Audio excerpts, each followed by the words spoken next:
Em Göbektepe, no sudeste da Turquia, os arqueólogos passaram décadas convencidos de que haviam descoberto a humanidade. Primeiro templo, construído há quase 12 mil anos, há muito tempo por caçadores-coletores da Idade da Pedra. Cronologias oficiais, números de radiocarbono, e especialistas renomados confirmaram isso. Alegação extraordinária, mas rachaduras sutis surgiram. Inconsistências de camadas, erosão inexplicável e repetida, padrões que não se encaixam na história que contamos, me contaram. Se o maior segredo de Göbekli passou despercebido durante todo esse tempo.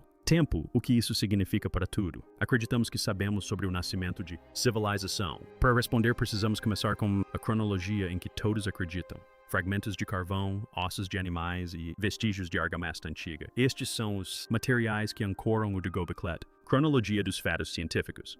Em laboratório após laboratório, amostras do local foram submetidos a testes de radiocarbono, produzindo uma série de números que formam a espinha dorsal do Cronologia Official. Um dos resultados mais citados vem de Recinto C, onde uma amostra de carvão vegetal foi coletada. Rotulado UGAMS 10.797. Retornou uma idade de radiocarbono de 9.700 anos. Anos antes do presente, quando calibrado. Isso coloca a construção entre 9.270 e 9.130, a ponto C, com mais de 90% de probabilidade. Um segundo conjunto de medições extraídas de a camada de humus acima da camada 2 produziu uma idade de 8.800 anos antes do presente, calibrado para uma faixa de 8.220 para 7.590 a .C.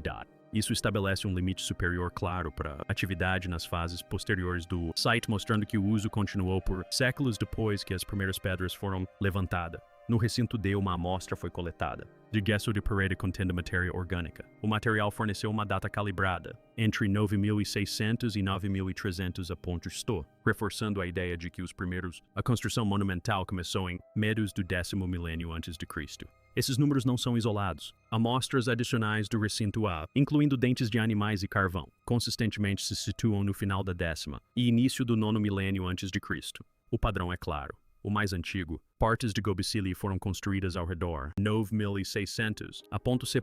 com atividades posteriores estendendo-se bem até o 8º milênio. A margem para o erro é pequeno, geralmente menor que um século, graças aos avanços em curvas de calibração como em Calvint, que refina a conversão de anos de radiocarbono para anos de calendário, usando anéis de árvores e corais. O cronograma é ainda mais definido por Bayen, modelagem de sequência que incorpora tanto a ordem estratigráfica do camadas e os dados de radiocarbono. A abordagem confirma que o recinto D é a mais antiga, seguida por C e depois A, com cada fase construída sobre a anterior. O modelo de construção em 8 fases, favorecido por muitos pesquisadores, se encaixa no dados de forma precisa, sequenciando os recintos de cerca de 9.650 até 9.000 a.C. Klaus Schmidt, o arqueólogo que liderou as primeiras escavações sistemáticas uma vez, descreveu Göbekli como o do mundo, mais antigo santuário religioso monumental. Alegação fundamentada nesses mesmos números. Cada data, cada código do laboratório, cada lasca de osso ou carvão é um pedaço de o quebra-cabeça. Juntos, eles sustentam a história que definiu Göbekli Tepe por décadas. Um site construído por um caçador, coletores milhares de anos antes da ascensão da agricultura, sozinho em o alvorecer da civilização. Espalhados pelas colinas áridas de sudeste da Turquia, Göbekli abrange mais de 22 acres, uma área maior que muitas cidades da Idade do Bronze posterior. Mesmo hoje, com apenas uma fração revelada à escala, é impressionante.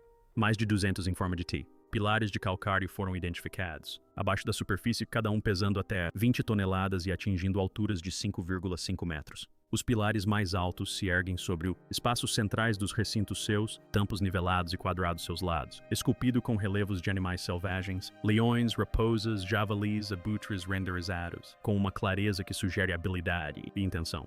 O trabalho necessário para extrair, transportar e erguer esses monólitos é difícil de exagerar. O calcário tinha que ser cortado da rocha matriz usando ferramentas de pedra, e depois arrastou centenas de metros. Terreno irregular. Pilares foram colocados em encaixes esculpidos diretamente no piso de calcário circundado por pedras baixas. Paredes. Alguns recintos apresentam tantas, como 12 pilares em um único círculo com 2 grandes monólitos centrais dominam o espaço. Esses arranjos são repetidos em pelo menos 20 locais conhecidos, recintos a maioria ainda enterrada, seus contornos mapeados por perfuração no solo. Radar, da primeira temporada de escavação sistemática em 1995 apura. Magnitude do local contestado, suposições sobre o que caçadores-coletores poderia alcançar.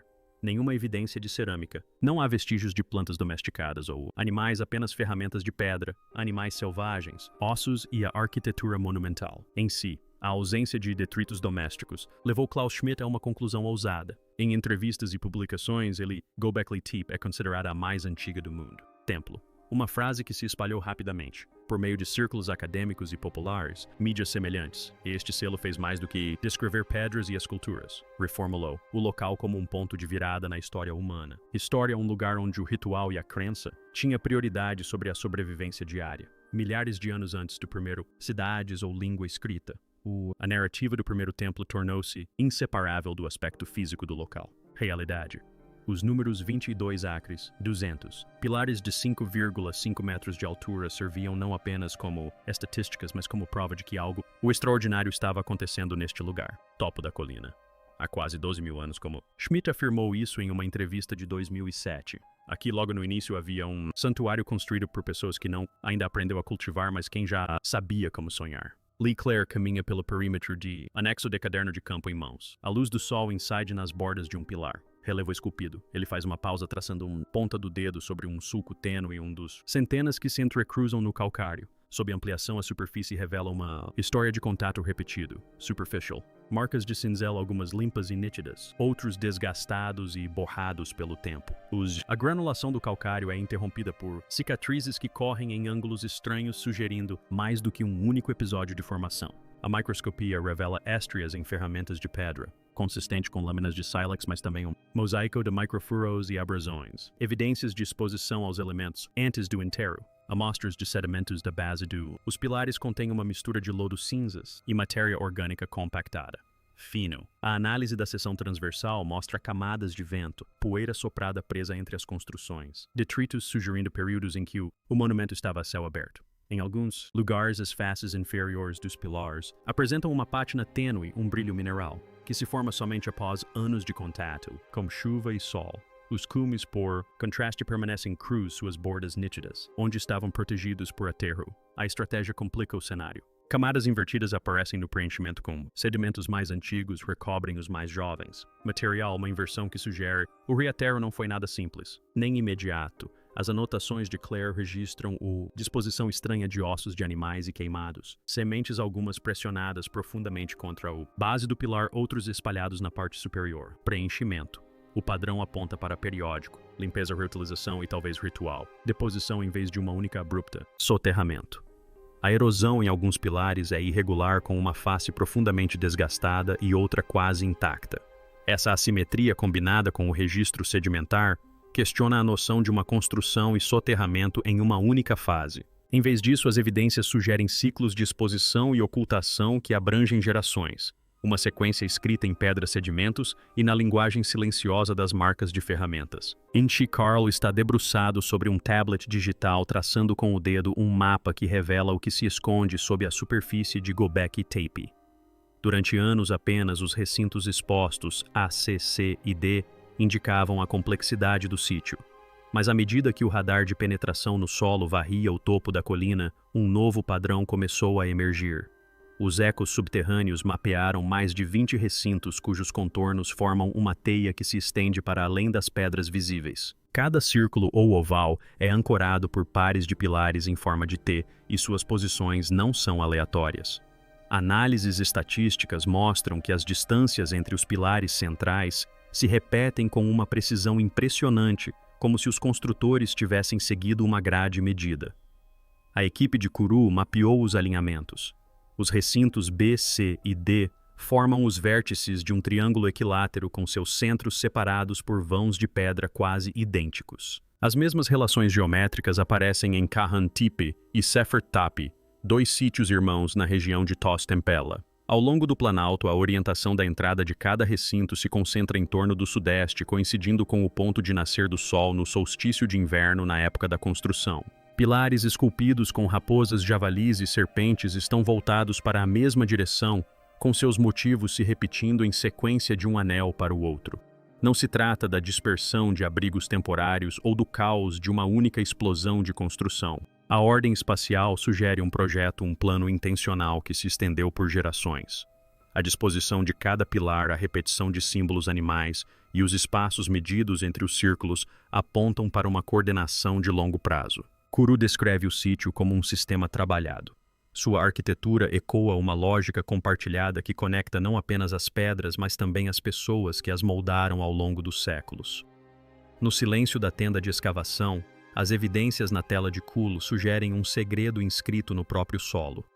Um projeto consistente demais para ser acidental e ambicioso demais para ter surgido por acaso. Mover um pilar de 20 toneladas por encostas calcárias acidentadas exige mais do que determinação. Requer planejamento, coordenação e um fluxo constante de mão de obra. Arqueólogos estimam que esculpir, transportar e erguer um único monólito em Göbekli levava cerca de 20 anos. Pelo menos 50 a 70 pessoas tinham que trabalhar juntas, frequentemente por semanas a fio. Os maiores círculos do sítio arqueológico contêm até uma dúzia desses pilares, cada dispostos com tamanha precisão que as pedras centrais permanecem perfeitamente eretas. Suas faces largas estavam alinhadas aos pontos cardeais ou eventos solares. Não há evidências de veículos com rodas ou animais de tração dessa época. Cada bloco era talhado com ferramentas de pedra e, em seguida, arrastado por terra usando cordas, alavancas e força humana. A logística vai além. Alimentar e abrigar uma força de trabalho desse tamanho mesmo por uma curta temporada exigiria estoques de comida e água, recursos que os caçadores-coletores normalmente carregavam apenas em pequenas quantidades. No entanto, os ossos de animais e as pedras de moagem encontrados espalhados pelos recintos sugerem banquetes em larga escala e processamento de alimentos no local. Alguns pesquisadores calculam que erguer todos os pilares expostos teria exigido dezenas de milhares de horas de trabalho distribuídas ao longo de anos ou mesmo décadas. Outros apontam para os padrões arquitetônicos repetidos em toda a região de Typler, sugerindo uma base de conhecimento compartilhada e a capacidade de transmitir planos complexos de uma geração para a outra. Os modelos tradicionais de vida de caçadores-coletores têm dificuldade em explicar esse nível de organização. Pequenos grupos nômades raramente se reúnem em tal número, muito menos conseguem sustentar uma construção coordenada nessa escala. As evidências em Göbekli apontam para algo diferente, uma sociedade capaz de mobilizar centenas de pessoas, gerenciar recursos e executar projetos arquitetônicos que moldariam a paisagem por séculos. As próprias pedras levantam uma questão silenciosa, porém persistente. Quem foram as pessoas que construíram este lugar e como aprenderam a trabalhar juntas em uma escala tão ambiciosa? Revistas científicas com revisão por pares, comissões de financiamento e painéis de conferências. Esses são os motores que mantêm a pesquisa arqueológica em movimento. Em Göbekli, a cronologia oficial foi moldada tanto por essas instituições quanto pelas próprias pedras. Durante décadas, a narrativa dominante se manteve firme, um santuário monumental, construído por caçadores-coletores por volta de 9600 a.C., uma afirmação reforçada em livros didáticos, exposições de museus e comunicados de imprensa internacionais. Nos bastidores, porém, o processo de contestar essa história provou ser tudo menos simples. A obtenção de financiamento para o trabalho de campo em Göbekli muitas vezes dependia de propostas que ecoavam interpretações já estabelecidas. Os pedidos de financiamento enfatizavam o papel do sítio como o primeiro templo do mundo, uma expressão que aparecia em relatórios para o Instituto Arqueológico Alemão e o Ministério da Cultura da Turquia. Essas agências priorizam pesquisas que atraiam a atenção internacional e impulsionem o turismo cultural. Em 2018, quando a Unesco adicionou Göbekli à sua lista de patrimônio mundial, o número de visitantes aumentou consideravelmente e o financiamento estatal acompanhou esse crescimento. Os incentivos econômicos para manter uma narrativa clara e comercializável se fortaleceram. As revistas acadêmicas também favoreciam o consenso. Artigos que reforçavam a data de construção de 9600 a.C. e a função ritual dos recintos passaram sem problemas pela revisão por pares. Em contrapartida, manuscritos que questionavam a sequência de construção ou propunham interpretações alternativas da estratificação enfrentaram longos ciclos de revisão e solicitações de mais dados. Comentários anônimos de revisores preservados em arquivos universitários revelam um padrão. As evidências de uma ocupação prolongada permanecem inconclusivas, diz um deles.